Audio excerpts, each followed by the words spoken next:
Fala pessoal, tudo bem com vocês? Essa semana nós vamos fazer uma revisãozinha de todos os conceitos que a gente estudou antes da pandemia, tudo bem?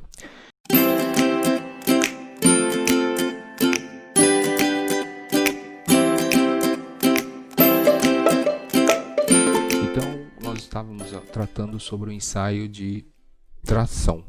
Então, a gente vai fazer uma revisão aí sobre o ensaio de tração e depois nós damos continuidade aos demais ensaios destrutivos, tudo bem? Certo? Vamos lá? Muito bem. Então, tá aí quais são os nossos objetivos por essa revisão. Não estranha aparecer essa aula 10, tá? Porque eu peguei o slide da professora Tainá, dei uma mexida nele, tudo bem? Tá bom, um slide bom. O objetivo nosso é o seguinte, então, é definir os ensaios, tá?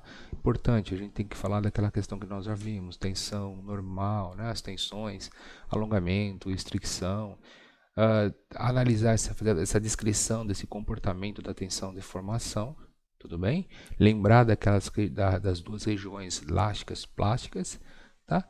E as questões das propriedades mecânicas, isso é muito importante. Tudo bem até aqui? Lembrando um pouquinho lá, quando eu aplicar a carga, né? Lembrando que o ensaio de tração é a aplicação de uma carga axial, né? No sentido para fora da superfície, tá? Então aqui eu coloquei, só para ter uma ideia, nós colocamos aqui umas forças, tá? Nesse caso vocês têm essa força aqui, né?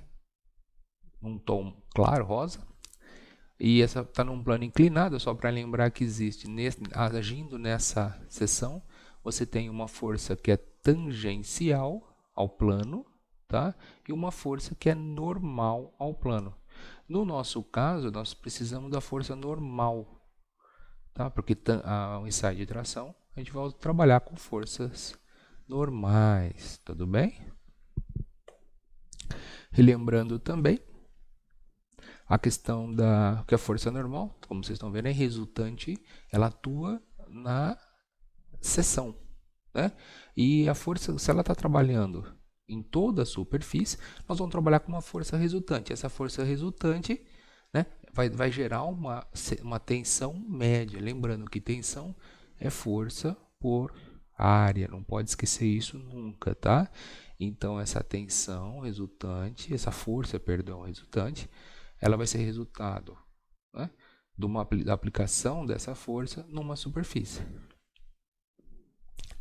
Aí depois a gente tem também a questão da deformação. Lembra disso que a gente viu isso aí nas aulas presenciais, né? Então você tem que a deformação que ocorre no corpo, né? Até vocês observam que está escrito até de ensaio de tração e compressão. Sim, porque o que muda vai ser se o corpo vai alongar ou vai encurtar. No caso do ensaio de tração, não vê que ela vai alongar. Então, esse alongamento, o alongamento ΔL, que vocês estão vendo aí, né? É o comprimento final menos o comprimento inicial. É aquilo que o corpo alongou. E se eu quiser entender se eu quiser analisar em termos de deformação, basta eu analisar o que? O ΔL, o quanto eu alonguei pelo comprimento final. É o quanto alongou pelo valor do comprimento que eu tinha. Né? Isso aí dá para lembrar também, dá para ter uma ideia já de claro que isso aí pode sair em termos de um número percentual. Né? E aí, nós vimos também a lei de Hooke, né? Que, na realidade, o que o Hooke dizia lá no força é igual a Kx? Ele pegava no gráfico da força, o K da mola, ele tinha uma região proporcional. E aqui também a gente vai ter a mesma coisa, né? Se a gente lembrar, só que no caso nosso, nós estamos o quê? Essa proporcionalidade, né, essa constante, é o módulo de elasticidade. Então, se eu pegar um módulo de elasticidade, vai ser meu sigma dividido, minha tensão, dividido pela minha deformação. Né? Por isso que ele diz aí, né, a deformação sofrida por um material é diretamente proporcional à tensão aplicada. Tá? Muito bem. E aí vamos definir então o que é um ensaio de tração. Então, o ensaio de tração, a gente viu o que é a aplicação de uma carga, e essa carga é crescente e contínua, de maneira uniforme e contínua, e um corpo de prova, até o que? O limite máximo ele rompe. Né? Então, eu vou submeter esse corpo de prova, ou meu material, a um esforço de tração até o rompimento. É importante, tá? Essa carga vai aumentando, não pode esquecer disso, né? Não é só uma carga fixa, um valor fixo, não. Eu aplico a carga, deixo ela aumentar, até gerar a ruptura do corpo de prova. E aí a gente tem aí, no resultado do ensaio, né? Você vai ter o que? Valores de carga, né? E ele fala aqui, ó, através de valores de carga e alongamento é possível traçar um diagrama. Sim, um diagrama tensão deformação. Tá? E o diagrama tensão-deformação, ele fala aqui, ó, representa a história do comportamento do material até a ruptura. Eu vou analisar exatamente o que? O comportamento do meu material quando sujeito ao esforço de tração. Tudo bem? Não tem muita novidade, tá? Lembrando que nos ensaios nós queremos o quê? Identificar o comportamento, né, do material. Importante, muito importante, não esquecer que esses ensaios nós temos o interesse nas suas propriedades mecânicas, que são fundamentais num projeto mecânico. Tá? Então, entender, conhecer essas propriedades, isso é fundamental num projeto mecânico. E aí, seria um diagrama tensão-deformação, se vocês olharem aí já de cara pelo jeitão da curva, nós temos um diagrama de tensão-deformação de um material que? Dúctil ou frágil? Dúctil, né? Por que eu sei que é dúctil? Porque vocês vão observar o que? O escoamento, né? E nós vamos observar que você vai ter um limite máximo, que ele está ali como sigma U, e você tem o sigma de ruptura. E entre o sigma de ruptura e o sigma máximo, limite, né? Nós temos aí a região de estricção. Tá? Você tem estricção. Então, por isso, nós estamos diante de um diagrama do material dúctil. Tá?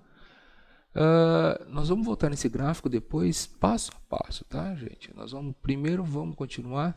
Aí eu venho e faço o seguinte, vou voltar aqui um pouquinho. Bom, eu tenho o material, vou tirar a curva. Eu tenho dois corpos de prova aí, tamanhos diferentes. Aí eu coloco na minha máquina, faço um ensaio de tração, tá? Faço um ensaio, e aí duas curvas. Só que veja bem, o diagrama está traçado o quê? Carga aplicada por comprimento. Tá? Carga por comprimento.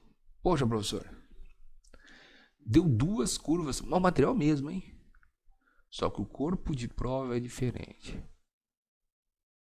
Tá? O corpo de prova é diferente. Deu duas curvas diferentes, seu material mesmo, tá certo isso? Tem que dar curvas diferentes? Sim, tem que dar curvas diferentes. Porque o que? São corpos de prova de tamanhos diferentes. Tudo bem? Então vão dar valores de carga, sim, comprimentos diferentes. Por isso que nós temos que trabalhar com diagrama de tensão e deformação. Porque se eu trabalho tensão e deformação, vocês podem ter certeza que os valores, sendo o mesmo material, de corpos de provas diferentes, darão o mesmo resultado. Vale ressaltar aqui já, antecipadamente, que os corpos de prova eles têm que atender à norma de padronização. Tá? Não é fazer um corpo de prova na minha cabeça, não. Tem que atender à norma padrão. Tudo bem até aqui? Então, sim, se eu analisar em termos de carga, vão apresentar valores diferentes. Corpos de provas diferentes, valores diferentes. Se eu analisar em termos de diagrama tensão, deformação, aí sim os diagramas serão os mesmos, desde que os materiais sejam os mesmos. Muito bem. Então tá aí. Se de um material forem retirados 2 corpos de prova com dimensões diferentes, tem que suas curvas de carga, alongamento serão diferentes. Que a gente acabou de ver. Porém, transformando os valores de carga, alongamento em tensão, deformação, tem-se que as curvas serão idênticas, né? Muito bem, professor. Então a gente já viu o conceito, revisamos os conceitos, demos uma revisada no diagrama. Agora vamos dar uma revisada, lembrada. Então, o que é tensão e o que é deformação? Bom, tensão, de cara, a gente já viu, né? Tensão é o quê? É a carga por área, ou seja, qual é a força que eu estou aplicando na seção transversal. Então, é a carga aplicada pela seção transversal. Lembrando que esse S, né, é muito comum por conta de surface, a superfície, né? E a deformação, a gente já viu ali atrás, o delta, que é o alongamento delta L sobre L0. O que é delta L? Comprimento final menos inicial dividido pelo inicial. Então, o que é isso? Se eu olhar qual é a unidade, né, que eu estou analisando, por exemplo, em tensão. Carga, força, né? Carga, Newton por metro quadrado. Newton por metro quadrado, a gente vai lembrar de Pascal. Agora, olha aqui. Deformação, delta L. L milímetro, L0 milímetro, então é milímetro no numerador, milímetro no denominador. Lembra daquela condição? Você pode simplificar, né? Se você multiplicar isso por 100%, então você vai ter um valor percentual, tá? Mas lembrando que eu poderia também deixar milímetro por milímetro. Professor, está errado? Não. Tá? Posso deixar. Lembrando que você tem que interpretar e ler o que é deformação de tantos milímetros por milímetro. Tudo bem? Muito bem.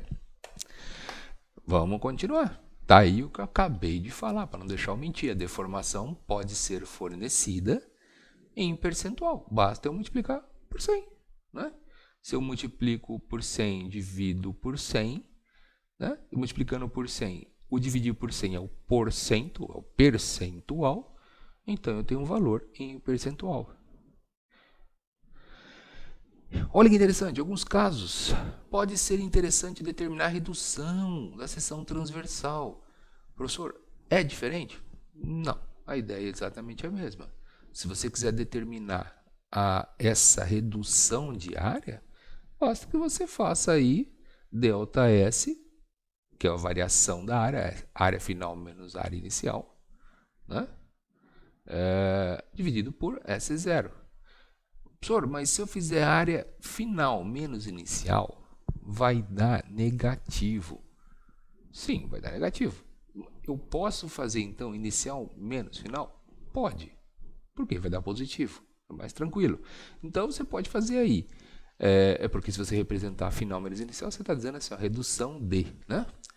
Então, vamos trabalhar, pode fazer para não dar sinal negativo, inicial menos final dividido por inicial. Então, S inicial menos S final dividido por S inicial, multiplicando por 100, você tem então ali a redução. Tá? Mas lembrando, se desse o sinal negativo, isso estaria representando para você que é uma redução de área. Tranquilos? É uma revisão rápida, mas importante. Agora é o seguinte, no próximo item, nós vamos trabalhar algumas coisas diferentes. Então agora nós vamos trabalhar as regiões, né, de deformação. Outro ponto, vocês têm que ter em mente, um dos objetivos agora é tentar explicar o comportamento mecânico dos materiais da região elástica e, muito importante, definir o modo de elasticidade, o limite, tá aqui o modo de resiliência, tá, gente? Resiliência, se der tempo a gente fala, tá? Limite de proporcionalidade e o limite de resiliência. Então, se der tempo, a gente fala disso, tudo bem? Na revisão. Vamos lá, que é os principais Professor, por que se der tempo na revisão? Porque senão, na semana que vem a gente volta a falar disso. Hoje é mais o importante para a gente começar, tá? Mas tem muito conceito que a gente vai trabalhando eles em compressão, tá? Até para não ficar uma coisa muito corrida. Muito bem. Vamos para aquilo que nós já estudamos antes dessa parada. Principais parâmetros da região elástica. Módulo de elasticidade, lembrando da lei de Hooke, por isso que é da região elástica, né? Limite de proporcionalidade, limite de escoamento. Olha aqui que é o módulo de elasticidade. A gente pode dizer que o módulo de elasticidade é a rigidez do material. Antes da gente qualquer coisa, pensando no aço e no alumínio. Vou pensar no aço e no alumínio. Qual é mais fácil eu deformar? É mais fácil eu conseguir puxar, ainda aqui na máquina, o aço ou o alumínio? O alumínio, claro. O aço é muito mais difícil. Muito mais difícil. Muito bem. Se eu sei que o aço é mais difícil de deformar, é porque ele tem uma rigidez maior. Então, o módulo de elasticidade do aço ele é maior. Então, a gente vai ver que ele vai dar 210 e o alumínio é 70 GB. Tá? Então, quando eu pensar em módulo de elasticidade, é o quanto eu tenho que deformar meu material. É o quão difícil é a deformação desse material. Então, o módulo de elasticidade é o quê? Por conceito, é o que o Garcia fala, representa uma medida das forças de ligação existente entre os átomos, íons ou moléculas de um material sólido qualquer. Né? Esse é um conceito técnico, mas módulo de elasticidade é o que eu expliquei para vocês anteriormente. Para obter o módulo de elasticidade, a gente viu, né? Lá na equaçãozinha ali atrás, que o módulo de elasticidade, porque a gente viu lá que tensão era igual ao módulo vezes deformação. Ou seja, isolando o módulo, é tensão por deformação. Já está dizendo para vocês, ó, é o tensão e está relacionando tensão e deformação. Aí, o que é tensão? Na tensão a gente não viu que é carga por área? É a carga aplicada pela área na seção transversal. E a gente não viu que deformação não era ΔL sobre L0? Né?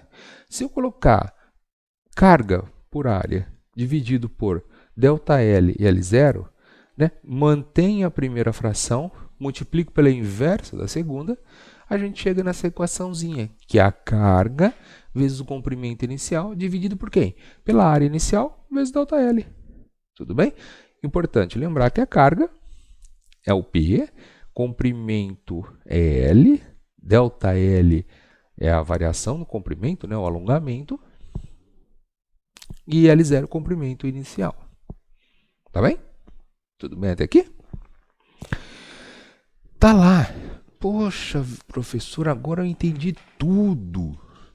Agora eu sei o que significa o módulo de elasticidade. Então, o módulo de elasticidade, se vocês olharem aí, ó, tensão, deformação. Vocês têm a curva do alumínio, vocês têm a curva do aço. Se você vai pegar a região elástica, né? E você vai ver que a curva, se você puxar uma reta, você vai ver que a curva, o coeficiente angular do aço é muito maior. Essa tangente é muito maior do que a do alumínio. Tá? Então, o módulo de elasticidade do aço é muito maior que do alumínio. Você vê que os limites, né, o limite máximo, a tensão máxima é muito maior que a tensão máxima do alumínio. Tá? Muito bem. Fácil, professor. Eu achava que esse negócio, mas é que eu já aprendi, né, professor? Vamos lá. Vamos relembrar rapidinho o que eram alguns limites, né? Proporcionalidade. Lembra que eu falei para vocês o que era o limite de proporcionalidade? É o maior valor obtido na curva tensão-deformação, em que a deformação é proporcional. Por isso essa questão da lei de Hooke, né? Veja que essa proporcionalidade é marcada pela linearidade, exatamente o que eu acabei de falar para vocês. É o que define a lei de Hooke ali. Por quê, professor? Que se eu chegar a esticar até esse valor, meu material, e soltar, ele volta à condição inicial. Só é por isso, meu querido. Se você esticar dentro do limite, né? Dentro do limite da proporcionalidade, se você aliviar a carga, o material recua, ele volta para a condição que ele tinha inicialmente. Tá? Por isso que é na região da proporcionalidade que a gente tem a linearidade, né, da curva e aí o módulo de elasticidade, a lei de Hooke. Então, lembrando, a lei de Hooke é a lei da força na mola, né? Só para não esquecer. Limite de escoamento. Limite de escoamento, olha que importante, lembra disso? Marca o início da deformação plástica, que pode ser característico dependendo do tipo do material. Claro, dependendo do tipo, você vai adotar um material dúctil, um material frágil, né? Ou então, né, se você pega um material dúctil, um material frágil, essa deformação, esse limite aí, eles são, né? Eles são diferentes. Tá lá de novo a figurinha, só para a gente forçar. Aqui você tem o quê? Como seria essa curva aqui, por exemplo, do material frágil? Se fosse um material frágil, isso praticamente seria uma curva sem essa região, seria imperceptível, a região do escoamento seria imperceptível. E outro ponto importante, você teria estricção? Não. Então você vai atingir o ponto máximo, o limite máximo, quando chegasse no máximo ele rompe. Então o limite, a tensão máxima coincidiria que esse sigma 1 coincidiria exatamente com quem? Com o sigma de ruptura. Ah, professor, agora eu entendi tudo. Então é isso mesmo, você entendeu tudo. Agora, no material dúctil, não. Aí você tem que... Existe uma diferença entre os limites de ruptura e os limites da tensão. Tudo bem? Estamos quase lá, então, professor. Olha só uma observação. A estricção e o alongamento são medidas da ductilidade do material. Claro, meu querido, porque se você olhar, esse alongamento ele é visível, né? Ele é mensurável, esse alongamento. E a estricção, ele é bem visível onde? Se o material é dúctil, se o material é frágil, é complicado você observar. O ensaio de tração num dúctil, você observa a ruptura, você vê ele começa, a cinturinha do material no meu corpo de prova começa a aparecer, ele vai afinando até que ele rompe. Frágil não. Aí interessante, ó, tem uma propriedade nova, a tenacidade. Tenacidade, a capacidade do material, né, de absorver energia até se romper. Olha que maravilha, né? Lembra que eu falei isso? Ele absorve toda essa energia antes, né, enquanto ele pode, até o momento que ele se rompe. Aí você tem um módulo de elasticidade. O que é um módulo? A energia absorvida por unidade de volume. Não confunda com tensão, que é por unidade, né, que é força. E agora você vê que módulo de tensão, nós estamos falando de energia. São conceitos distintos. Né? E lembrar que tensão é força por área. Aqui não, é energia absorvida por um determinado volume. Olha que interessante a observação. Representa o grau de facilidade ou dificuldade de levar o material à ruptura. Interessante isso. Nós vamos ver isso aí. Então, aí o módulo de tenacidade, né? No material dúctil, o que ele é? Ele é a tensão de escoamento mais a tensão máxima dividido por 2 vezes a deformação.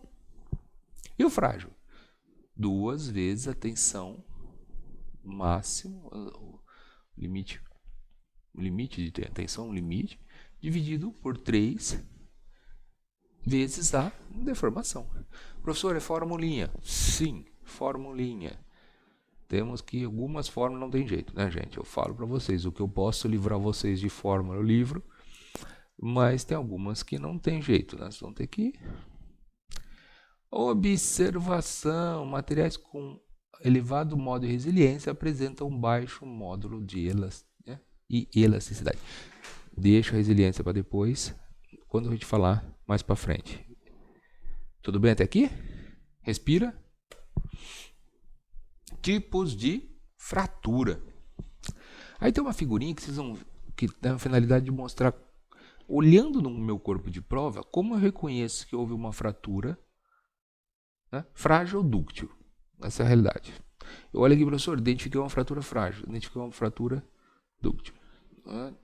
Então, olhando para os dois corpos de prova que a gente tem aí, você tem num primeiro quadrado, né, você viu que a superfície dele, ela não é plana, ela não é uma superfície meio planificada, ela é uma superfície bem diferente entre as duas partes rompidas do corpo de prova. Né?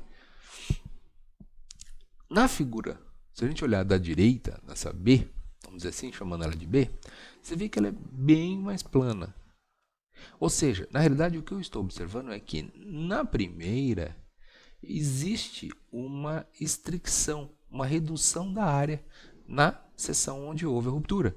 Na outra, não houve. Se você olhar, né, ela é imperceptível. O corpo rompe antes. Por quê? Porque a tensão limite é igual à tensão máxima. Né?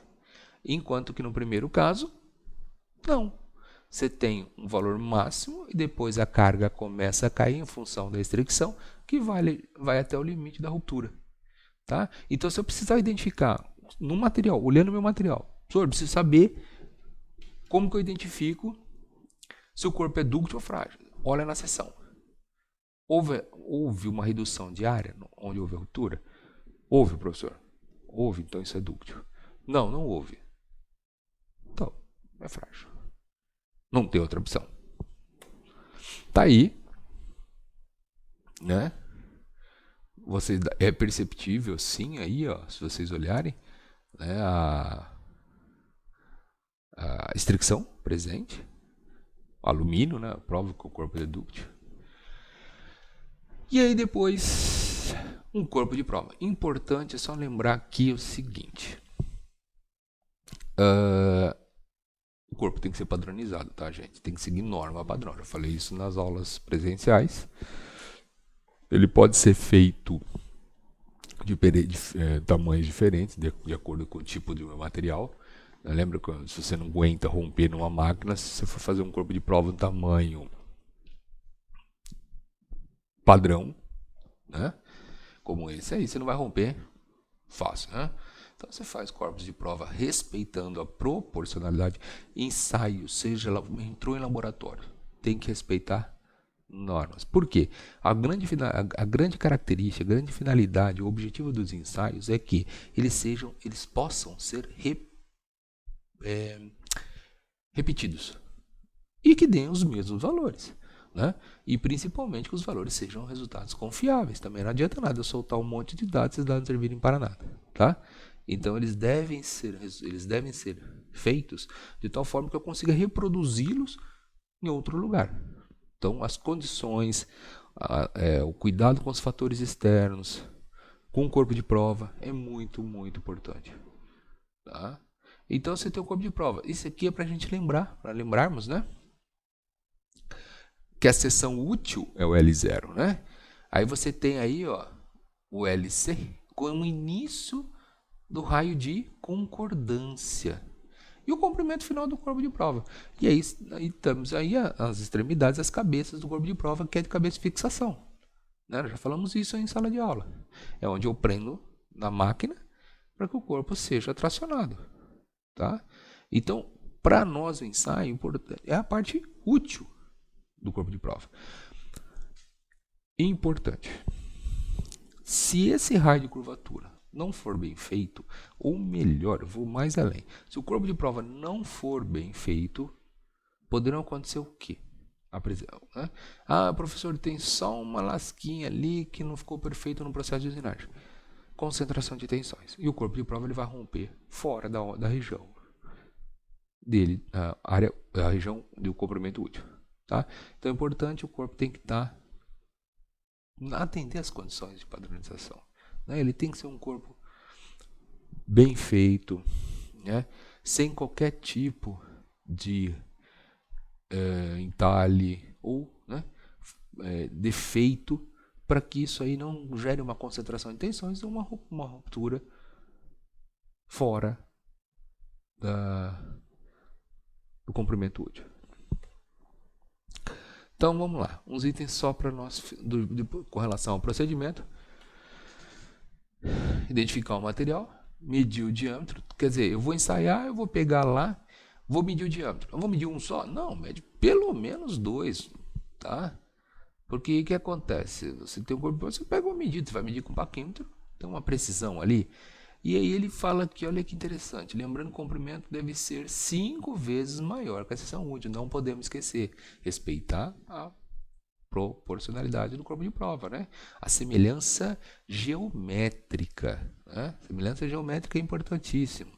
Aí, interessante, você vai ter marcações nesse corpo, dessa seção útil, você vai fazer 10 marcações, porque é 5 vezes maior, 10 marcações, né? A cada 5 milímetros.